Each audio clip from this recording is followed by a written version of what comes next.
Pour Victor, la première hypothèse est une anomalie chromosomique. Une CGH array a été effectuée et s'est révélée normale.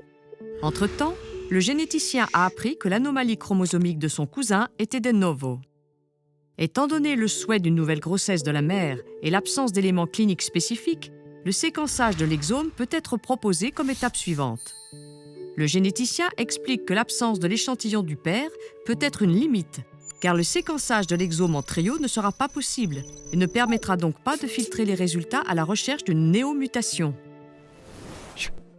Le généticien d'Anna sait que la polypose juvénile fait partie des polyposes amartomateuses et peut être liée à deux gènes différents, SMAD4 et BPMR1A. Les mutations du gène SMAD4 sont également connues pour donner une autre maladie génétique rare, appelée maladie de Randu-Osler, caractérisée par des malformations artério-veineuses. L'un des principaux signes dans ce contexte est l'épistaxis. Au contraire, les anomalies du gène BPMR1A ne donnent pas ce type de manifestation.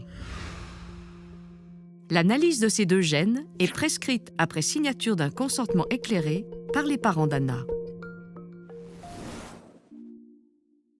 Pour Peter, le diagnostic suspecté est celui d'une ataxie cérébelleuse. Les ataxies cérébelleuses englobent de nombreuses maladies avec une grande hétérogénéité génétique et de nombreux mécanismes pathogéniques. Certaines doivent en effet être recherchées au moyen d'analyses spécifiques. C'est le cas par exemple des ataxies spinocérébelleuses liées à des expansions de nucléotides qui sont transmises de manière autosomique dominante avec une anticipation au cours des générations. En génétique, le terme anticipation signifie que le nombre de nucléotides répétés est instable et a tendance à augmenter au fil des générations, induisant des symptômes de plus en plus précoces et graves. Dans le cas de Peter, le mode de transmission n'est pas clair. Cette analyse est donc effectuée et revient négative. Comme l'on sait que plus d'une centaine de gènes sont associés à des ataxies cérébelleuses, sans grande spécificité clinique, une analyse pangénomique appelée séquençage de l'exome est donc prescrite.